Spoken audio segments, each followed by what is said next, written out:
Bonjour tout le monde. Malheureusement, je suis triste. C'est la dernière capsule théorique de la session. Donc là, on va voir maintenant pour le chapitre 12. On a vu certaines valeurs ou certaines valeurs ou certains termes dans notre démonstration. Là, on va voir comment ça s'applique dans un circuit concret. Donc, on avait vu élément par élément. Donc, on avait vu quand on avait des résistances, il y avait telle chose. Quand il y avait une bobine, il y avait telle chose. Un condensateur, il y avait telle chose. Maintenant, on va voir si on combine tous ces éléments-là ensemble, qu'est-ce qui arrive? Donc, on appelle ça un circuit RLC ici. Donc, résistance, bobine, condensateur. Donc là, on n'a pas d'importance. Et on peut avoir juste un circuit RL, un circuit RC. On n'a pas besoin d'avoir aussi les trois éléments ensemble. Donc, si on fait un petit rappel de démonstration, qu'est-ce qui était important? On a vu que quand on avait une résistance, la résistance, elle, la manière qu'elle s'oppose, elle s'oppose à la même chose qu'un courant continu. Donc, la résistance reste la résistance ici. Et on a vu quelque chose de particulier. Pour les petites démonstrations qui vont suivre, ça va nous aider grandement. On a vu que le courant et ΔVR étaient de même sens. Donc, les deux pointaient dans la même direction. Pour une bobine, on a vu que l'impédance, donc c'est la résistance en courant alternatif de l'élément, est donnée par oméga L. Donc, je pourrais remarquer qu'est-ce que notre oméga ici. Donc, oméga, c'est 2pi L, donc 2pi fois la fréquence. Ou encore, 2pi sur la période ici. Donc, ceci nous donnait l'impédance de la bobine. Et on a vu que la tension au bord de la bobine et le courant étaient déphasés de 90 degrés. Donc, il y avait un angle de 90 qui existait entre les deux.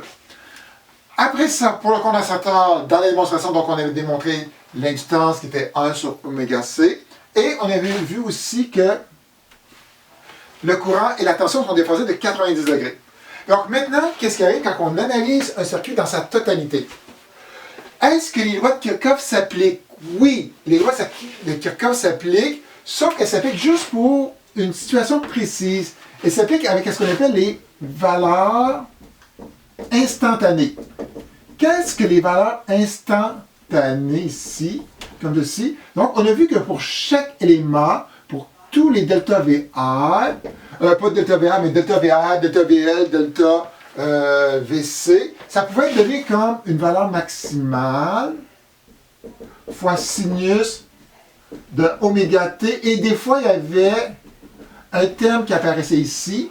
Donc, qu'est-ce qu'on appelle une valeur instantanée? C'est-à-dire que si je prends un t quelconque, si je prenais t égale à 2 secondes, je calculais le delta V au bord de la résistance avec la formule, je calculais le delta V au bord de l'industance avec la formule, je calculais le delta V au bord de la capacité avec la formule, et la même chose avec le générateur. Et si on fait la somme des delta V sur un parcours fermé, avec les valeurs instantanées, on va trouver 0. Parce qu'ici, dans les sinus, dans les fonctions, il y aura des fois des valeurs qui seront positives, des valeurs qui seront négatives, et la somme des plus et des moins va donner 0.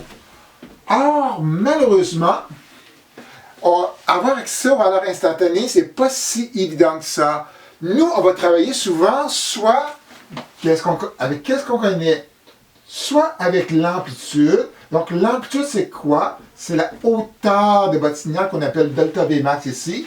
Ou encore, si on travaille avec un multimètre, on travaille avec les valeurs efficaces. Et on a vu que la valeur efficace, c'était la valeur maximale divisée par racine de 2. Sauf que les valeurs efficaces ou les valeurs maximales, ça n'a pas de signe. Donc, on ne peut pas dire, ah, la somme des hausses sera égale à la somme des basses. Donc ici, la loi des mailles ne s'applique pas de la façon conventionnelle. La seule chose qu'on sait qui serait simple, on sait que si on mesure une différence de potentiel delta V au bord de la source, la résistance, le groupe résistance, bobine, condensateur, tous ensemble est en parallèle avec la source. Donc, les deux devraient avoir la même différence de potentiel. Donc, c'est que delta VR plus delta VL plus delta VC, en valeur maximale ou en valeur efficace, ça devrait donner la tension de la source ici. Et voilà pourquoi que je vous ai parlé. Donc, c'est sûr qu'il y aurait moyen de faire autrement avec des propriétés trigo. Mais ici, on pourrait utiliser les vecteurs. Donc, si on utilise les vecteurs, la somme des vecteurs va donner... Donc, si je fais delta VR plus delta VL plus delta VC, ça va nous donner notre tension au bord de la source ici. Donc, si on fait ça, donc je vais juste effacer ça ici, donc je vais reprendre ma brosse qui est tombée. Et vous allez voir, c'est vraiment magique ici. Je pense que je vais laisser tomber mon axe horizontal. Donc là, je vais essayer de représenter ça avec des couleurs différentes. Donc, delta VR, ce sera toujours en rouge pour la résistance. Delta VL, donc L, c'est inductance, donc des ailes, on va vers le haut. Donc, comme ceci. Donc, ce sera notre delta VL ici. Et au bout, comme c'est une somme de vecteurs, on assignerait notre delta VC. Et notre delta VC pourrait être aussi grand que delta VL, plus grand que delta VL ou plus petit que delta VL, ça n'a aucune importance. Donc ici, je parle ici, je détiens mon delta VC ici. Donc, on a mis nos 3 vecteurs bout à bout. Et le résultat, et ça le donne bien, j'ai 4 crayons de couleur, 4 couleurs différentes. La somme de ces 3-là va donner la tension au bord de la source. Donc, c'est-à-dire qu'ici, si on regarde le tout, on peut voir qu'on aurait un triangle rectangle. Donc, je vais dessiner mon triangle en noir, comme ceci, comme ça, comme ça, comme ça ici, où l'hypoténuse, c'est la tension de notre source. Le côté horizontal, c'est delta VR, et le côté vertical, c'est delta VL moins delta VC ici. Cette relation-là, dans ce triangle-là, on ne l'utilise pas pour faire de l'analyse ici dans le cadre du cours. Mais qu'est-ce qu'on peut faire? Comme ces 4 éléments qui sont en série, ils ont les mêmes courants. Donc, on pourrait diviser chacun des 4 termes par le courant, parce que c'est le même courant qui va passer dans la résistance, c'est le même courant qui passe dans la bobine, c'est le même courant qui passe dans le condensateur, et c'est le même courant qui passe dans la source. Et qu'est-ce qu'on aura? On aura une chose différente. Donc, si on divise delta VR par le courant, ça va donner R, la résistance ici, comme ceci. Si on divise delta VL par le courant, ça va donner ZL ici, l'impédance de la bobine. Si on divise delta VC par le courant, ça va donner ZC ici. Donc, les 3 combinés ensemble vont donner la résistance totale de notre circuit. Et cette résistance totale ici, on l'appelait Z. Et Z, c'est qu'est-ce qu'on appelle l'impédance du circuit. Et quand on regarde ça, ça fait vraiment un beau triangle rectangle. Donc, l'hypoténuse, qui est Z, ou Z ici, sera égal, et j'espère d'avoir... Je pense que je n'ai pas assez laissé d'espace. Donc, je vais peut-être juste continuer ici, parce que c'est une formule importante, puis je vais la garder au tableau. Donc, Z serait égal à quoi? Donc, le côté horizontal, ce serait R au carré ici, plus le côté vertical. Donc, le côté vertical, ce serait ZL moins ZC au carré. Donc, ZL moins ZC au carré. Tout ça en racine carrée va donner l'impédance totale de votre circuit. Cette formule-là, vous la retrouvez sur votre feuille de formule. Donc, vous n'avez pas besoin de la démontrer, mais au moins, ça vous donne une idée de la provenance de cette formule-là.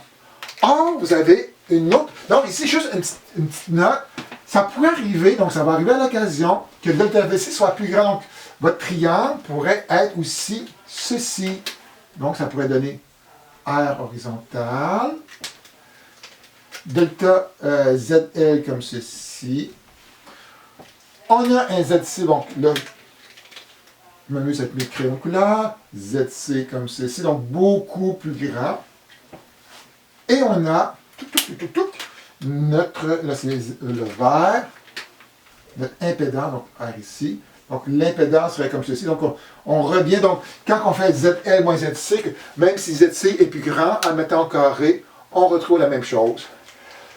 Autre chose ici, il y a qu'est-ce qu'on appelle l'angle de phase. Est-ce que la tension de la source et le courant qui circule dans le circuit sont en phase? Est-ce que quand un atteint un sommet, est-ce que l'autre atteint un sommet en même temps? Donc ici, je prends un crayon noir. Le courant est toujours dans la même direction, pas dans la même direction. Donc, si delta VR est maximal, le courant est aussi maximal. Donc, delta VR et le courant sont toujours en phase. Donc, l'angle de phase entre le courant et la tension sera toujours donné par cet angle-là ici. Donc, sera donné par cet angle-là ici, sera donné par cet angle-là ici. Et dépendant... OK, là, je vais faire, parce que là, je vais faire deux choses en même temps. Donc, on pourrait trouver cet angle-là. Donc, ici, c'est côté opposé, côté adjacent. Donc, l'angle de phase ou le déphasage entre le courant et la source de tension sera donné par arc tangente ou tangente moins 1. De côté opposé, ZL moins ZC ici, sur R ici. Ou encore, on aurait pu faire avec les tensions, ça aurait été possible. Donc, ça aurait été delta VL moins delta VC sur delta VR, arc tangente qui va donner l'angle de phase. Donc, ici, juste un dernier petit paramètre. Donc, malheureusement, ma caméra qui enregistre juste des périodes de 10 minutes et j'ai parlé plus que 10 minutes avant de faire un stop pour recommencer. Donc, j'avais parlé de comment on trouvait phi, mais là, on parlait un petit peu de l'interprétation de phi. Donc, le phi, c'est qui est en avant, donc qui va atteindre son sommet en premier avant l'autre. Donc, si on se souvient que les vecteurs tournent dans le sens antihoraire à une vitesse oméga, si vous avez un triangle comme ceci, qu'est-ce qu'on voit? Donc, on se rappelle toujours que le courant, c'est toujours un vecteur qui est parallèle à delta VR. Donc, si on met nos deux vecteurs comme ceci, et on regarde qu'est-ce qui arrive au sommet en premier, c'est la source qui arrive en premier. Donc, dans ce cas-là, on va dire que la source est en avance d'un angle phi, d'un angle, pi radian, donc un certain nombre en radian, par rapport au courant, où le courant est en retard par la source. Mais si on était dans un autre système où delta VC est beaucoup plus grand, donc le vecteur source, c'est toujours l'hypoténuse, le vecteur courant est toujours parallèle à I, et si on fait tourner ces deux valeurs-là ici, on voit dans ce cas-là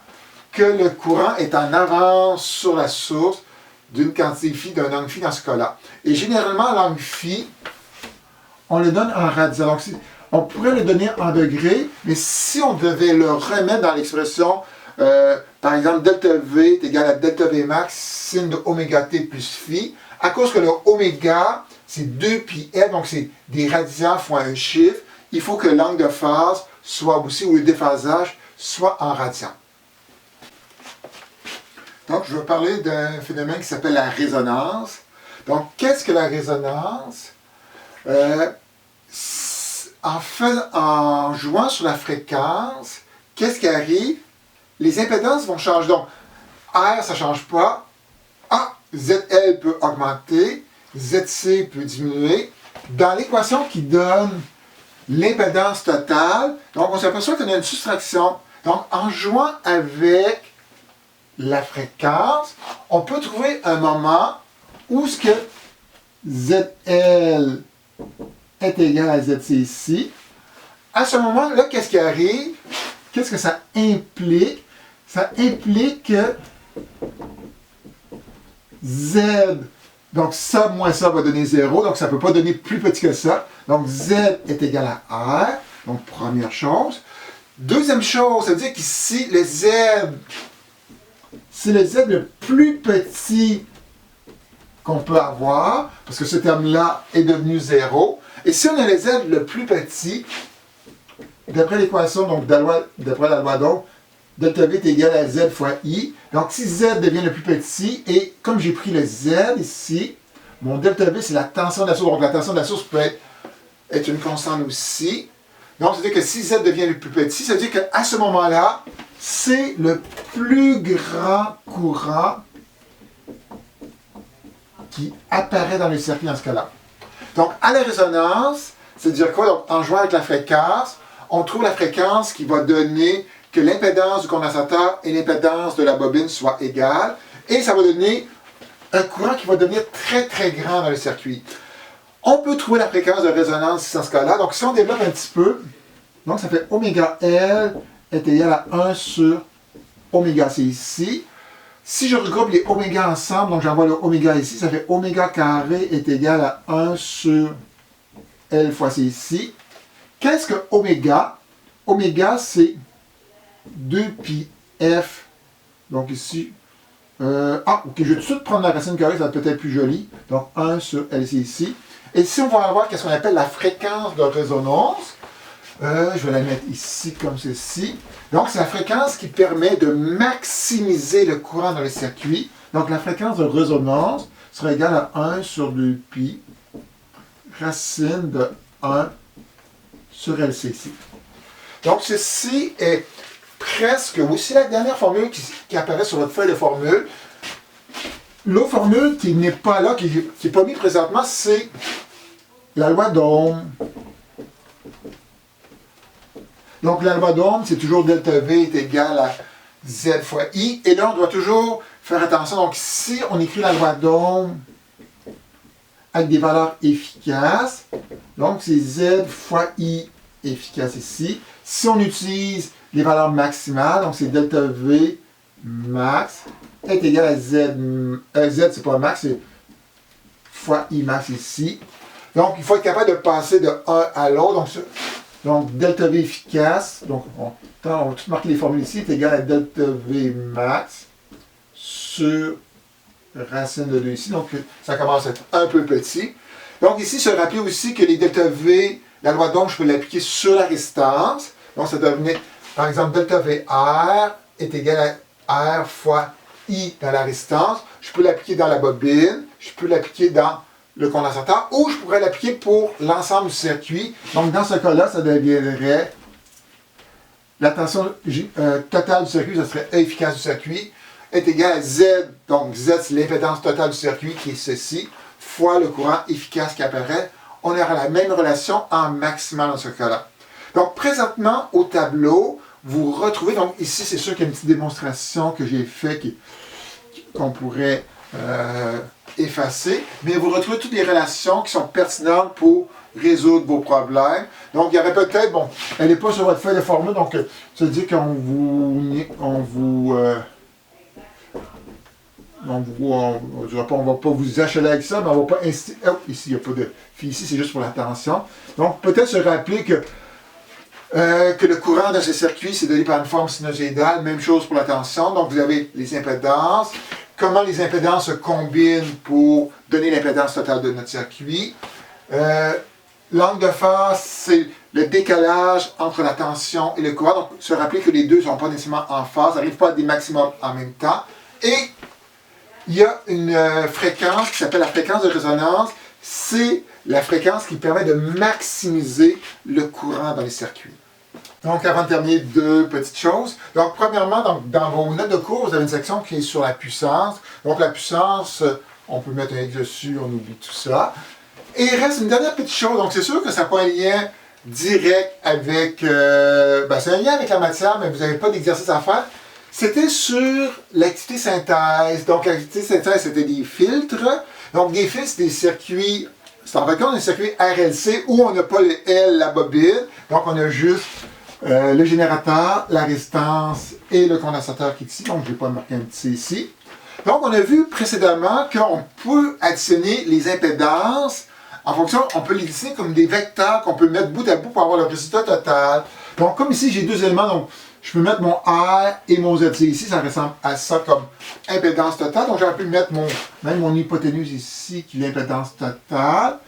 Comme vous avez un circuit qui est en série, chaque élément est parcouru par le même courant. Donc, qu'est-ce qu'on peut faire? On peut multiplier par I, multiplier par I, multiplier par I ici. Donc, résistance fois le courant donne delta VR, impédance capacité fois le courant donne delta VC, et Z, qui est la résistance totale fois le I, donne la tension totale. La tension totale, c'est votre source, c'est l'entrée.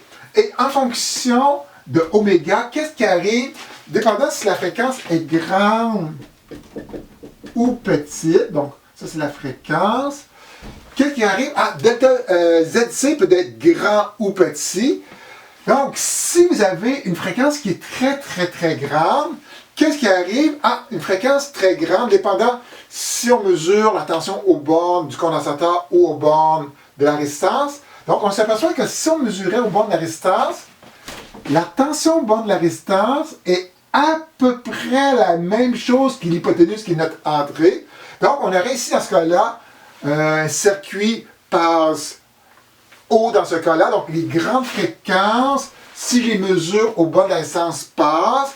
Si je les mesure aux bornes du condensateur, donc ce serait l'autre fil qui serait le fil passe-bas, on voit que c'est coupé parce que ceci est vraiment petit par rapport à l'hypoténuse. Mais si on regarde l'autre possible, donc si on joue, on met de petites fréquences. Donc, si on met une petite fréquence, donc c'est que le oméga devient petit. Si le oméga devient petit, c'est-à-dire le ZC devient grand ou le delta VC devient grand dans ce cas-là. Donc, pour les petites fréquences, quand j'ai ce système-là, donc ce serait un système passe-bas, parce que si je mesure la tension aux bornes de la capacité, donc je vais trouver peut-être 6 volts, c'est presque la même chose que l'hypoténuse qui serait peut-être 6.1, 6.2. Donc c'est pour ça qu'on n'arrivait jamais à atteindre la valeur ici. Donc ici, à petite fréquence, presque toute la tension se retrouve au bord du condensateur et au bord de la résistance. Quand on inversait ici, on voyait le signal devenait très très petit